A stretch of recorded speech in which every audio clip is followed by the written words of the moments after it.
This is Eric Rutan of Cannibal Corpse. You are listening to the Scars and Guitars podcast with Andrew McKay Smith. G'day everybody, thanks so much for joining me.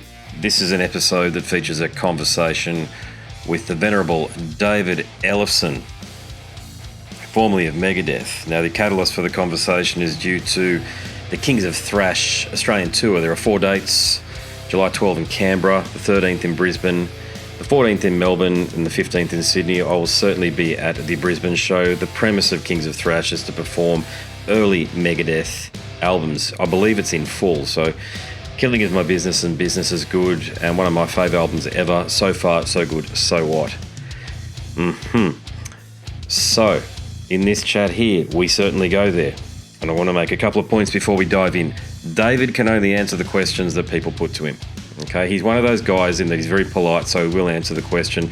But I feel like this is David unvarnished, David uncut.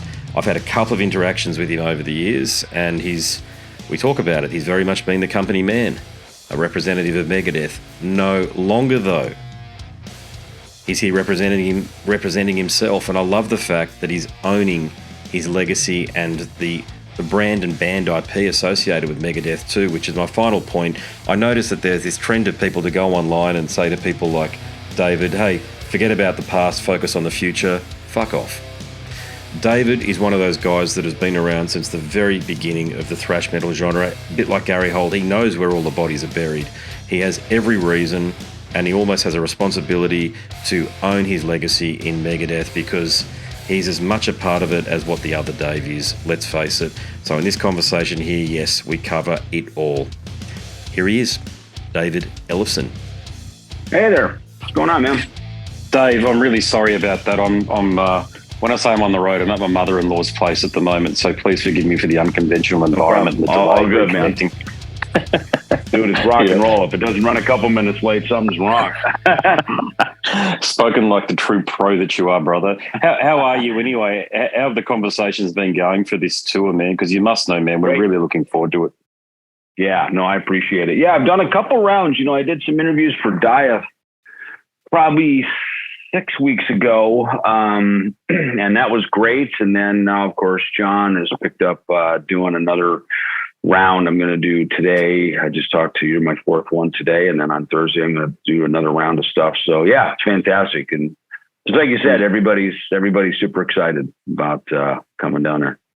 Yeah, we are. Look, I'm an old fan. I'm certainly not from the 80s, given I'm 45, but I'm in the 90s, so Countdown to Extinction era, right the way through euthanasia, you know, that stuff there. And I'm a bassist, and we've spoken on a couple of occasions before. Would never expect you to remember these things, but I remember, and I tell this story quite a bit on the podcast.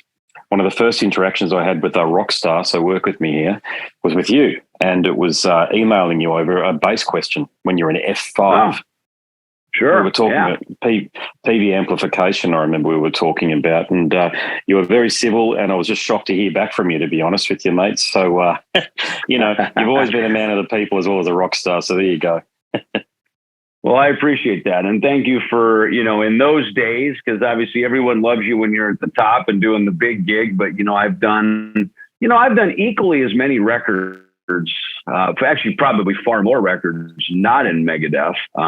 You know, and again, at one point, Megadeth was just a small little startup project too. You know, people kind of, this project. It's like, well, they're all projects until they, you know, get traction and become something more than that, you know? And in fact, I was talking to Mike Portnoy one day. We were doing our second Metal Allegiance record together for Nuclear Blast. And we were in LA doing promo. And he goes, I said, yeah, it's, you know, you do the second record, it feels like it's becoming real. And he goes, actually, I find it's the third record. If you can get to a third record, you know, then you finally turn the corner and you're probably going to become a band that has some staying power. And I was like, so I always took that, you know, as something that, and he's right. Not many make it to album 3, you know, and I think what we're doing with Kings of Thrash, celebrating album 1 and album 3, right? Of the catalog. Of course. Yeah, you are too. Yeah. And it's interesting that Jeff was part of album 3. And, album 3, So Far So Good So What, was an interesting time for the band because, we'd moved on from Chris and Gar, who were, the first two recording, the first lineup of recording for those first two records. But then So Far So Good So What was sort of pieced together a bit as we had to get in the studio. We had tour dates coming up in '88, so we kept the train moving. And then in 1990, obviously, we really kind of reformed and retooled the band, everything, the business, the lineup, everything. And of course, that lineup, through the 90s, probably your Megadeth, if you will. Absolutely. Very prolific, very, united. And, we had a good decade together. But, the 80s is a special time. Just because of what music was at that time, what this genre was doing and finding its own footing, if you will. And of course, Metallica, ahead of all of us, breaking down all the big doors, making all the big plays that allowed most of this to even happen for the rest of us. I mean, let's just call it what it is, right? That, the 80s, and that's what I think Kings of Thrash is, these records have never been played in Australia before. The band never toured this stuff. We were supposed to go there on So Far So Good So What, but we ended up canceling. We had internal issues, and so we didn't get back there again until Rust in Peace. In fact, we were supposed to go back on Countdown, and we ended up canceling because of I remember. stuff. I think I had tickets for that, and I canceled. Yeah. I remember when we canceled, it was really, we had to, for health reasons inside the band. But so there's been this kind of on again, off again history with Megadeth through Australia. And, look, I've been there on my own too. I was there back in 2015 for that spoken word tour that I did. And so, I like when I'm able to go on my own, honestly, I like it. I know who my boss is. I know who I'm working for, and I can trust that the job will get done, You bring up something really interesting, which is that you've had to be patient with a certain other Dave for decades. And there's been times where it would have been within his interests, as far as us fans are concerned, where that patience may have been returned. And of course it wasn't. But in light of that, just to your point then, I've always felt you're a bit of a general character, okay? You're somebody who makes decisions standing on your own 2 feet. You pioneered a style of bass playing. You're probably the first and maybe only pick bass player in metal who stands on their own 2 feet. And I'm a fan. I'm a fingerstyle bass player, so I love Steve DiGiorgio, guys like that, and Roger Patterson as well, these guys here. But isn't it interesting that it took the event that you had to endure in 2021 to arrive at this point where you stand on your own 2 feet? And I feel like as though right now we're getting the real David Ellefson. Does that resonate? You're not the first guy that has said that. And so thank you for saying that, because it's obviously being, that wave and that ripple effect is being felt around the world. So thank you for saying that. And thank you for acknowledging it and for being aware of it. I gave a lot of years to an organization that was not very gracious back to me on many occasions. 2024 and 25 was the first time. I was being squeezed out, and, all it took was just the right opportunity and set of circumstances to flick me back to the wind a second time, in 2021. So, it's, there's that. And you're right. I grew up in the Midwest. I was always a founding member and owner of all my bands from the beginning, and I put in the work. I mean, today I wake up here in Frankfurt, Germany, I'm on a bit of a tour break from Dieth. But I wake up today, have breakfast, and I get on, Zoom calls all day with the fine folks of Australia talking about Kings of Thrash. And, this is what I was doing when I was 12, 13 years old, trying to, get my first band gigs, back in Jackson, Minnesota. It was always about the next gig, and obviously the next gig coming up is heading to Australia for Kings of Thrash. So we promote, we organize, we practice, I've always got a bass not too far away, Cool. Lovely. So, I'm doing today at age 58, the same thing I was doing at, in my younger years, as a musician, as a band member. To me, a band is a vehicle, that gets you around the world, to play your music. It's always more fun to do it with your friends. It's always more fun when they are your friends. And absolutely, I can concur. Yeah, right. Anybody who's been in a band for more than a minute knows exactly what I'm talking about. And it's funny, like a lot of our heavy metal fans, and I say our meaning our collective community. We're fans. Many of us are also musicians. Whether we play as a hobby or part time, or maybe some of us even play semi professionally. We're all fans of this stuff, and I think that I'm just doing today what I've always done. And for, let's face it, 35 years or so, I did it inside of Megadeth. But I learned, after having the first 20 years where there was a lot of on again, off again, canceled tours, rehabs, relapses, all the fucking bullshit that was very disruptive to all of our lives. And, knowing that was always lurking. In 2022, in 2002, when, the group was disbanded, not by my choice, or I had no say in it. It just happened. And then suddenly was put together again two years later with new terms and conditions. And, that's when I was like, what, fuck this. I don't need this shit. This is big boy adult time. I was raising my family, and that's when I went on to work for PV. I went to college. I got my degree. I raised my family, and,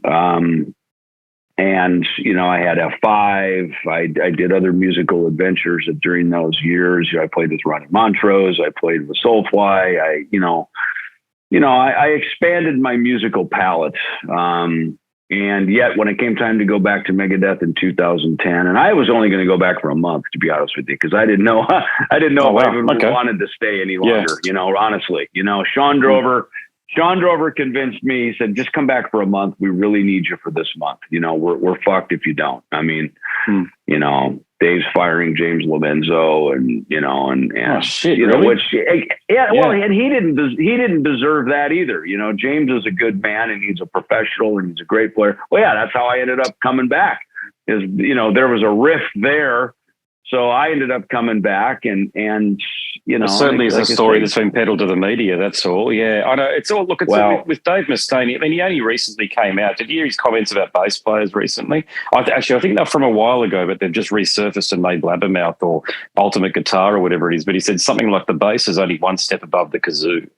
The guy is such a wanker that he can't give the necessary props to the people that are left and right of him on stage. And you as a co-contributor and co-conspirator in that. I mean, old fans like me, we don't stomach that shit. I mean, I'm a taxpayer and a mortgage holder and stuff, and I see through it. But the creed, they don't. You know what I mean? It frustrates me quite a bit, mate, on your behalf. Well, I appreciate that. And I think for the most part, the world sees it for what it really is. They really do. And I'm certainly appreciative for the global community coming around me and supporting me now as I'm moving past that. I'm not doing it with a bitter heart. I'm not out here with some axe to grind and some grudge to bury against somebody. I just cut bait and moved on. You know what I mean? I just was like, what? This is my chance where I'm finally free. I can do whatever I want now with the rest of my life. I can do it on my terms, and I can do it with my friends. And look, my past work speaks for itself, so I don't have to sit here and toot my own horn over it. You know what I mean? It just is what it is, and I think, look, everyone loves you when you're at the top. It's sort of like, how do you handle yourself when the chips are down? And so I think, luckily, I've got good people around me, to sort of, lift it up and keep it moving forward. And Jeff Young is one of those, Jeff is another guy we suffered some pretty shitty blows when he was let go out of the group, and some shitty things were said about him.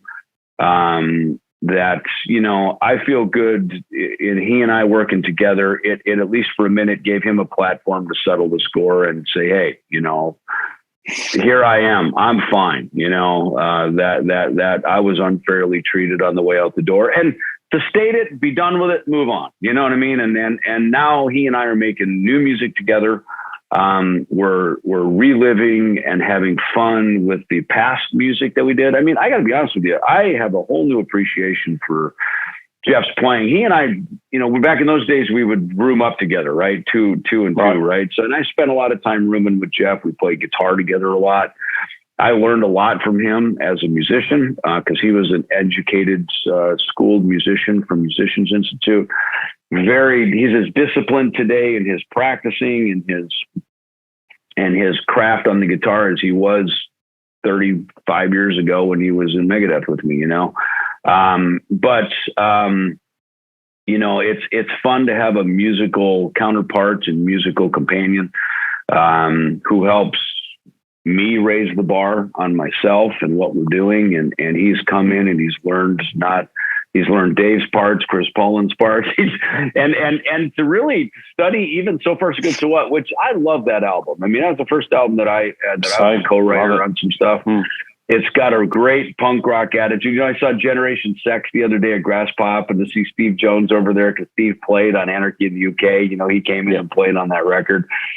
So to see another longtime friend over there, you know, sober guy, pulled it together, you know, moved on from his past, and there he is playing with Paul Cook. You know, it's kind of like, you know, we kind of learned the Sex Pistols story. You know, there was a lot more going on there than we probably knew. And, you know, I've watched those YouTube videos with Steve Jones going over and playing the key riffs. And he goes to every song off the Nevermind the Bollocks record. I'm like, Jesus, I never knew that's how he played that stuff. Like it's got such character to it. And I was standing there with Phil Collins from Def Leppard, and I was just saying, man, he's got this, you got to check it out. Cause Phil's obviously a phenomenal guitar player. I said, man, there is a way about how Steve Jones plays those Pistol songs that is so different than how any of us play, that it's why those songs sound like they do, you know? And, you know, the Pistols were such an influence on me. You know, So Far So Good So What has a lot of just really great significance. And ironically, the Def Leppard Hysteria record came out while we were making that record. And our producer, Paul Lanny, was a big fan of that Mutt Lange production and sort of incorporated some new, you know, production ideas into the making of that record. It was, you know, it was an adventurous time in you know, in the recording, you know, industry. So it was, you know, it was really a pretty cool moment to be a part of as a professional recording artist. I think that album has the best songs from the band. Not by far. I think a lot of them they're adjacent, but So Far So Good So What. You know, Mary Jane through to the Cliff Burton tribute. You know, these sort of songs like that. I mean, they're the high watermarks from a musical perspective, aren't they? And they're songs obviously that you're paying tribute to on this tour when you're coming to Australia because you've got Jeff in the group. Well, Jeff and I had reconnected in January 2022 when we were shooting the interview footage for the Nick Menza documentary that Jeff's now a part of. And through that, we started talking about some songs that we were working on together in 1988. So we went in the studio and developed tunes. We wrote some new materials. We've got some new stuff we're working on. And then Jeff hit me, he said, hey, there's an Ultimate Jam night at the Whiskey in May. It was coming up in like a week. And he said, you want to fly out and jump up and jam some tunes? You and me will blow people's minds. We'll jump up, as you know, because everyone else is just kind of these tribute bands and they're great players and everything. But it's a dude, he goes, dude, you and me, we are the guys. We'll jump up and blow their minds. And we did. And Chaz Leon was our singer. And I knew Chaz from his band Woke Up Dead that he has down in Orange County. It's his, it's his Megadeth tribute band. So I already knew him. So we jumped up and I said, dude, I'll do it, but we have to play Mary Jane. I said, that is the one song that I just love. And we've never played it. I mean, I literally think the last time we played it was in 91 after we toured Australia for the first time. We went up to Japan and everything was like this 2-hour evening with, so we needed to add more songs to the set. I think Mary Jane was, I see, at least what I see online, I think that was one of the last times we ever played that song. So to me, I'm with you. It's a real finger twister. The riffs are great. The storyline, of course, is near to me because it's about Mary Jane Terwilliger, which was a folklore of a witch, back in Jackson, Minnesota area where I grew up. So not about marijuana as we all thought when we were kids. Yeah, right, exactly. Yeah, it actually isn't. It's about this woman. Yeah, I know. Was buried alive by her father. I thought it was this homage to marijuana, it was dope smoking, and I was like, wow, these guys must be right into it. We should have, because it could easily have been back in that day. Trust me. Yeah. Yeah, cool. Hey, look, 2021 was obviously to say the bloody least, mate, it was clearly a very challenging year for you. But you've rebounded. You're obviously very resilient. You've proven that anyway. But I had to ask, was there a moment where you thought, fuck it, I'm just going to focus on my family here and, fuck all you idiots in the music industry that are just buying into all of this bullshit and maybe don't understand? Like you were, I'll say you were a victim in that. And I'm just saying that because I'm talking to you. It was, that was just a case of just flat out lies and celebrity, fucking internet shaming and just fucking bullshit. Yeah. I mean, which is why I set out to settle that score and make sure that everybody knew. And look, the music industry wasn't really rough to me. They were very compassionate. And they were actually fine with me. It was obviously a handful of shitty trolls and shitty people on the internet, who just can't help but jumping into a shit show. And, it's like, those are the kind of people that like rubberneck on when you're driving down the freeway and someone's in an accident. They can't wait to just jump in and go, what shit show can I guess in the Bible, they used to be called the what were they? The mourners, right? They'd walk down the street wailing, paid mourners. Yeah. So this is not a new thing. These type of people, these people have been with us from the beginning, and they're not my friends. I don't hang out with them.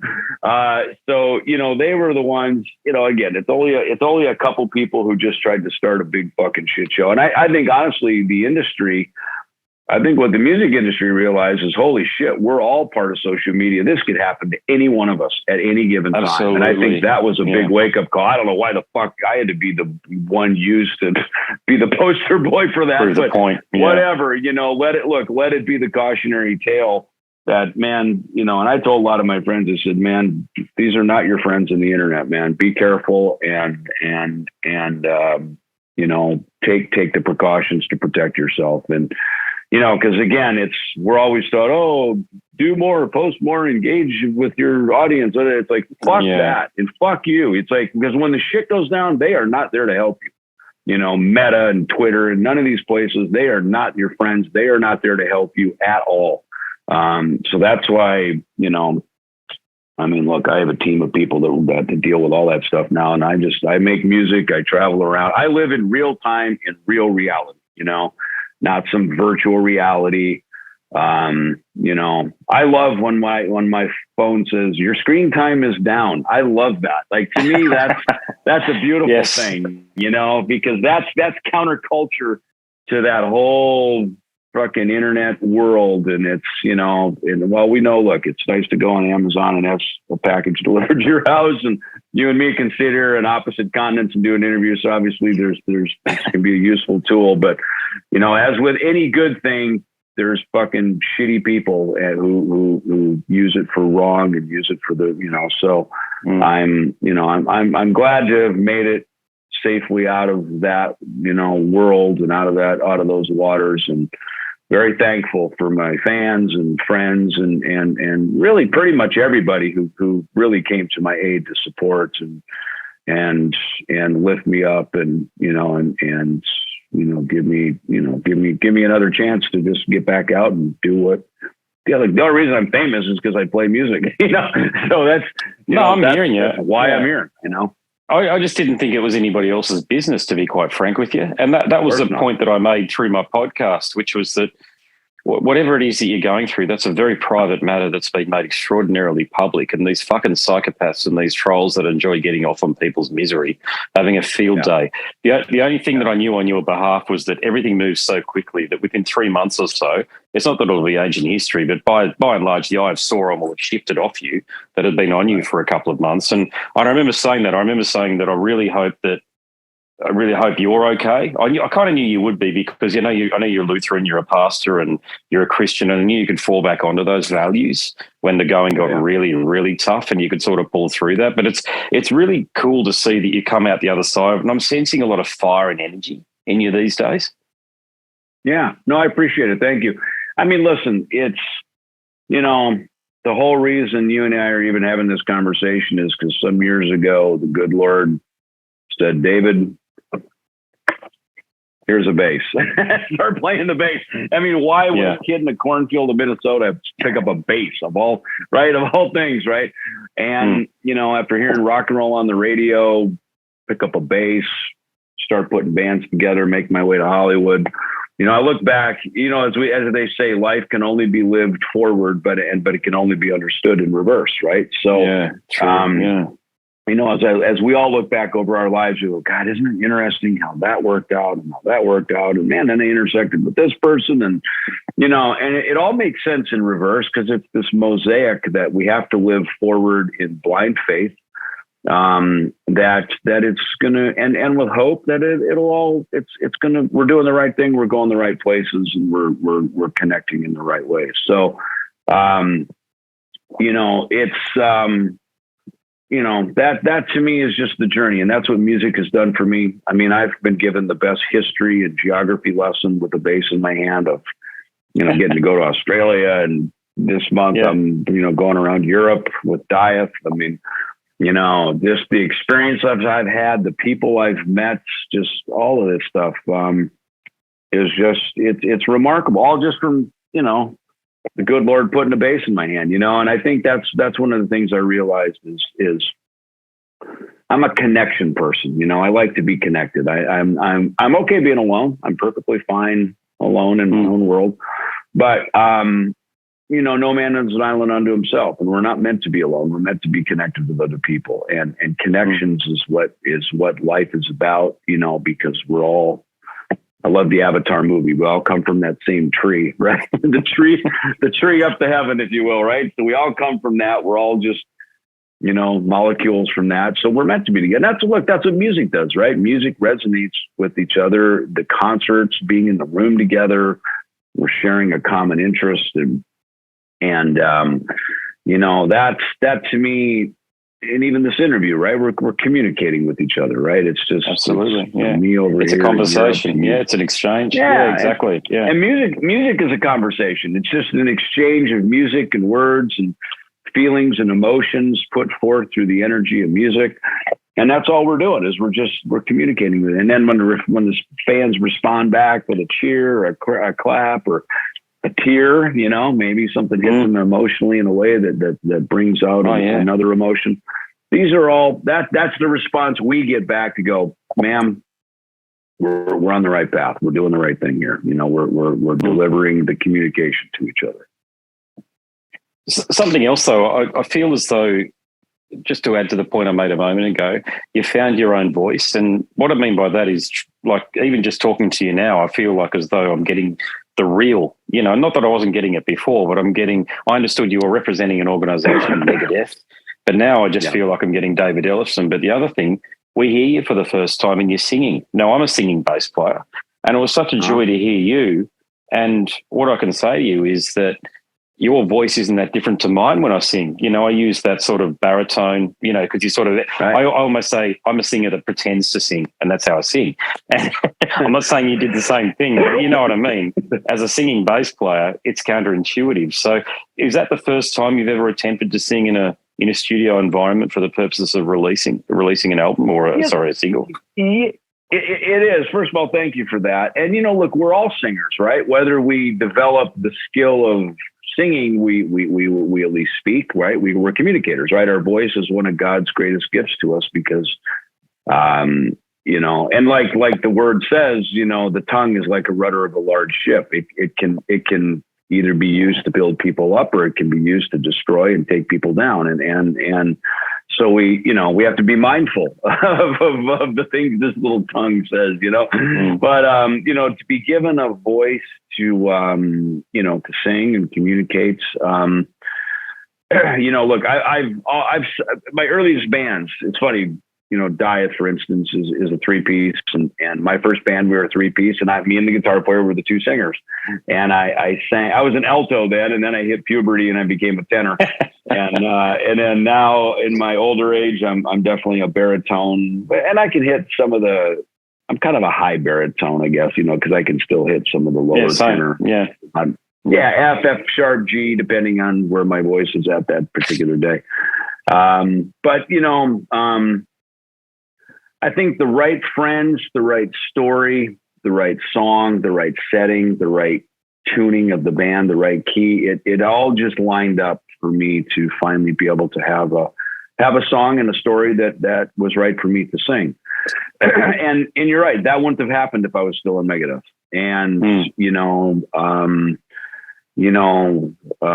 when my departure from Megadeth happened, a lot of people were hitting me, "Oh my God, it's so terrible. It's so terrible." I was like, yeah, believe me, it's not. It really isn't.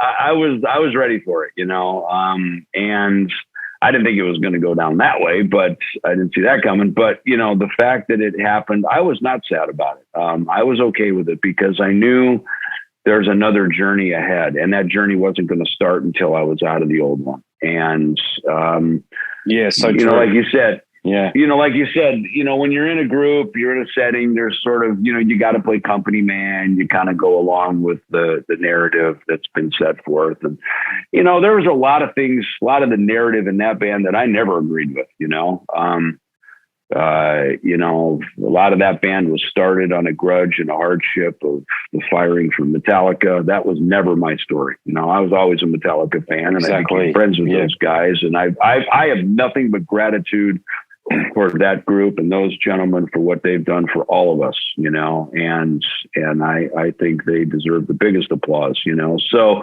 it was hard to be in a band that always had this saltiness around that whole narrative, because it was never my narrative, and so you're right. I went along to get along, but now I don't have to do that, and now I can be on my own path. And you're right. It's these are my words. It's my story now. And maybe through the events that happened a couple of years ago, I needed to have my own story to tell. In a way that it could be.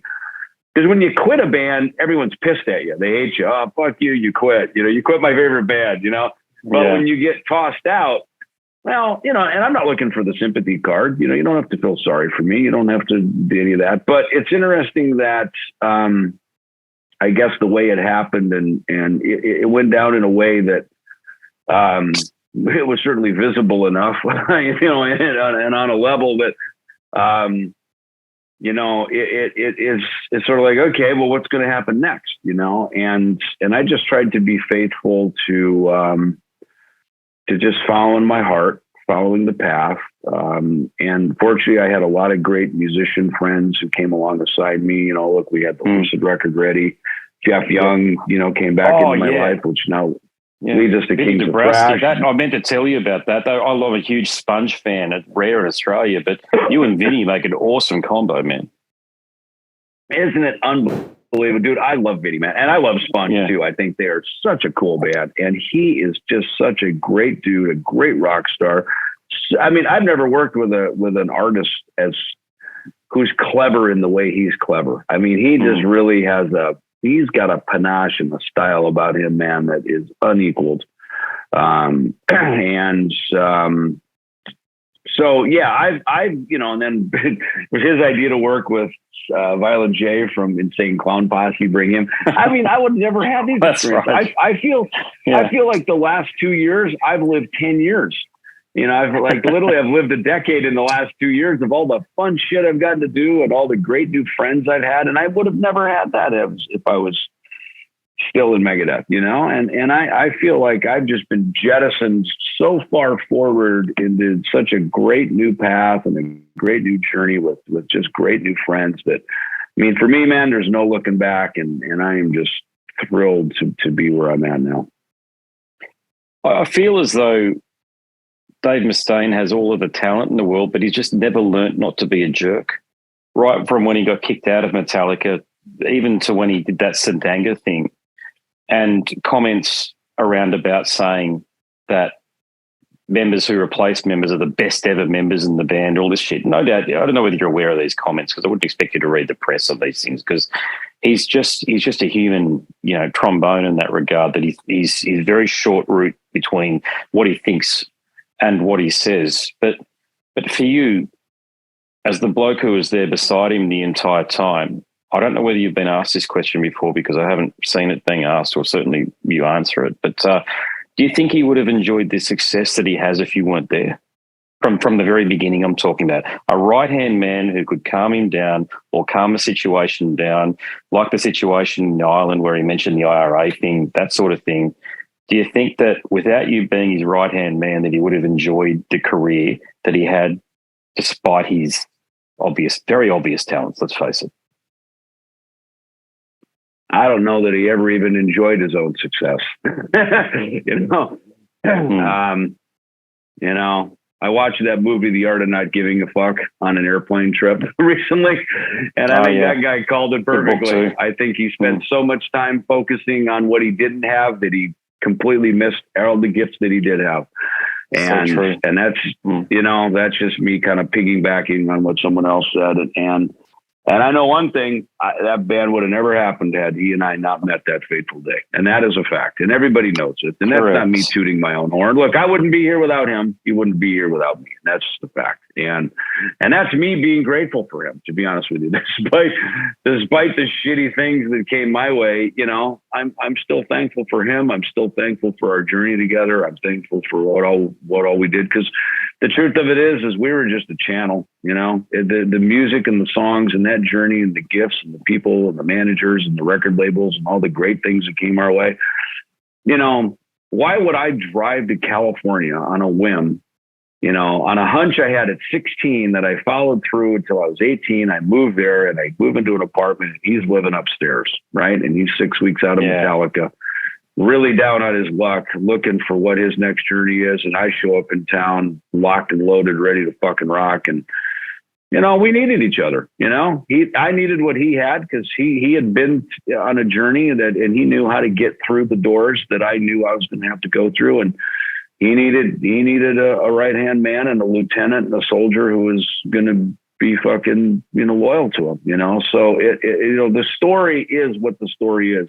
And he and I didn't write that story. That story was pre-written, Like you say, I read the word and they talk about how our lives were already predestined before we were even born, Good Lord already knew the number of hairs on our head. He knew all this stuff, right? So that journey was already it was ours to have. We just had to show up and take the journey. And, despite the hardships and the setbacks and the hurt feelings and everything else, maybe that was part of that journey too, maybe I didn't have to stay and suffer through all of it, but I did. I chose to. No one held a gun to my head. I did it on my own. And, I think those experiences have made me all the wiser. Wisdom is something you can only get from experience. You can't learn, knowledge you can get from a book. And some people are born more intelligent than others. But I think one thing I have is I think I got a pretty good emotional intelligence, and I think that's what was needed around that camp more than anything, was to have some emotional awareness and balance and I guess that's probably why I play music and I'm involved in the creative arts, because of that emotional thing and that's just a gift. I mean, I can't take any credit for it. It's just part of it. If anything, my mom gets credit for it, because she was pretty good at that stuff,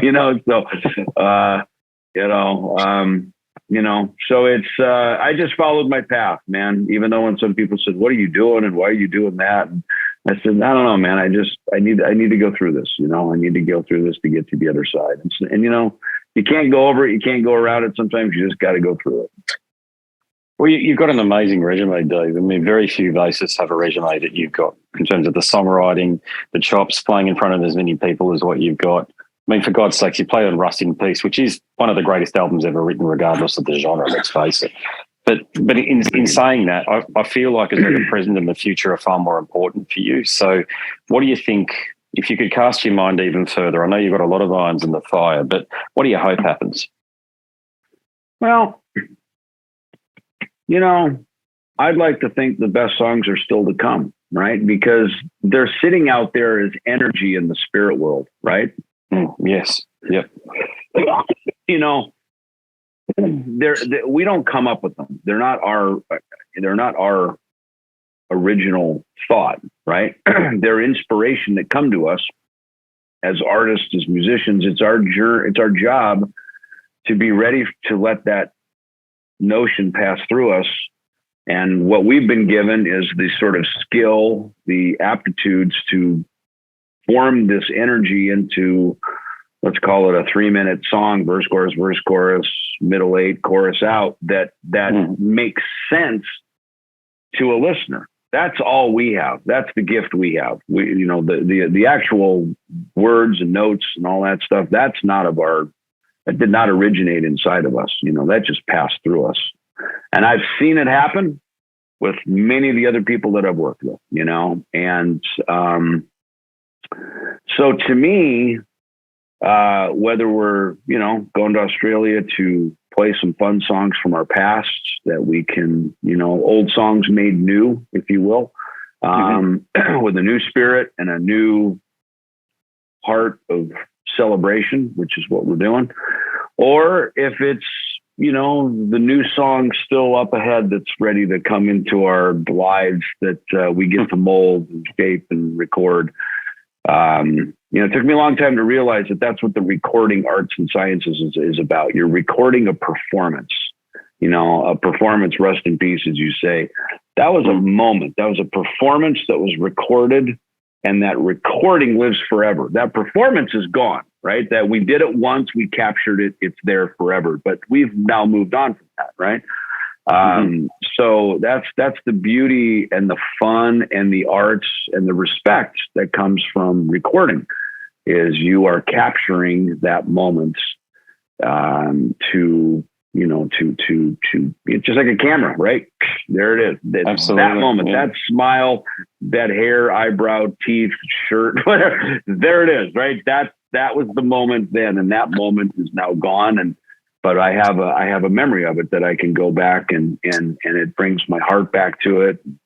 Sometimes you can even smell the smell. You can feel the wind in your, whatever it was, right? And that's what we love about music, right? When you go back and put Rust in Peace on, takes you back to being, I don't know what you were, 15 or 10 years old. I don't know how old you were. 20 years 12, old. 12, you know? I think I was at the time. Yeah. It was. Yeah. I mean, I ended up getting Kiss Destroyer. It's that record. I listened to Kiss Destroyer. It takes me back to being 12. I was innocent. I didn't know about all this stuff. To me, rock and roll was just a dream.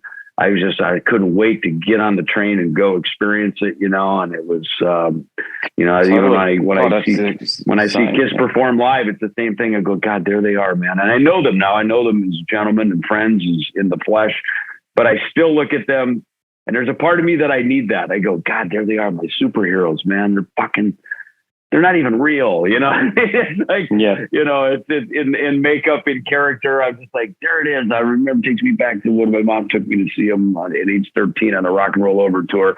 And there's a part of me, I intentionally transport myself back to that because, you know, I need that too. You know, as much as I do this as a living and I've given that experience to other fans, I still need that inspiration, you know. And so it's, you know, we've all got our heroes, and it's important that we all remain fans. Yeah, I agree with that one there. Be a fan first and foremost, and a creator at the same time, if not secondary to that, and you'll never be too far wrong. And you encapsulate that so well. You've always been so, as I said up top, you know, with me, nobody in Australia, you know, I mean, we reach out to our heroes, don't we? You know, you never know what's going to happen. Yeah. And I think I reached out to a bunch of them back then. You were literally the only one who responded. And I was so thrilled. I remember getting that email and just showing my then girlfriend saying, "Look, Dave Ellefson responded to me." Hey, listen, I got to jump onto another thing. Do you have maybe one more question to close or something, or wrap it up? I'll just end in gratitude, Dave. Thank you for doing what you're doing, and for continuing, more to the point, for doing what you're doing. I'll be in the crowd, mate, and mate, if afterwards, mate, if the planets align and we can sort of chink beers or something like that, mate, that'd be great. But otherwise, thank you. Sounds good. Thank you, my friend. I appreciate it, Andrew. Look forward to seeing you, man. Thanks, brother. All the best. Yeah. Bye. Norris, catch you. Bye. Well, there you have it. Told you it was a good one up top. David Ellefson, formerly of Megadeth, these days in Kings of Thrash, touring Australia rather soon. Hopefully I do get to catch up with him and chink his glass for all of that great work that he's done over the years. And Jeff Young too, actually. It'd be cool to catch up with Jeff. I've thought about reaching out to Jeff. I think some of his political views and his views on social issues align with mine, so I'm sure we'd have a ripper of a conversation. Now, if you like that one, there are conversations that are just like it over at scarsandguitars.com. And whilst you're there, if you like listening to my podcast, maybe you like reading the book about the podcast, Scars and Guitars Volume 1, Conversations from the World of Heavy Metal and Beyond. Click that link in the banner and you'll be taken to a marketplace of your choice. You know the rest. If you do complete a purchase after downloading a sample, please hit me up because I want to thank you personally. On that note, there's some more information to share with you about the book, but before we get to that, I'll bid you a fond farewell. My name is Andrew Mackay-Smith and I'm the host of the Scars and Guitars podcast series. Until next time, stay safe and it's a very goodbye for now. This is Eric Rattan of Cannibal Corpse. You are listening to the Scars and Guitars podcast with Andrew Mackay-Smith. I've been the host of the Scars and Guitars podcast since 2017. The first musician I interviewed for the show was David Vincent from Morbid Angel, and things have just snowballed from there. In all, I've posted almost 650 podcast episodes featuring conversations with many of the leading lights of rock, heavy metal, and beyond. It just got to a point where I thought, I need to write a book about all this, so that's exactly what I did. In Scars and Guitars Volume 1, you'll read a heap of deep reveals and commentary, such as Des Fafara talking about Coal Chamber and why the band will never return. You know, if you're a band just starting out, you need to hear me. Do not start a band with partners.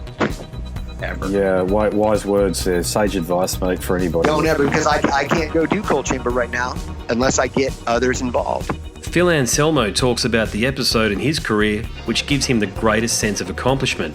I think the staying power of the fans and the staying power of the songs, you know, whether it's Pantera, Down, or Superjoint, the fans remember the songs. Alex Skolnick from Testament confirms that, yes, playing the guitar in Ozzy's band is anything but an ordinary gig.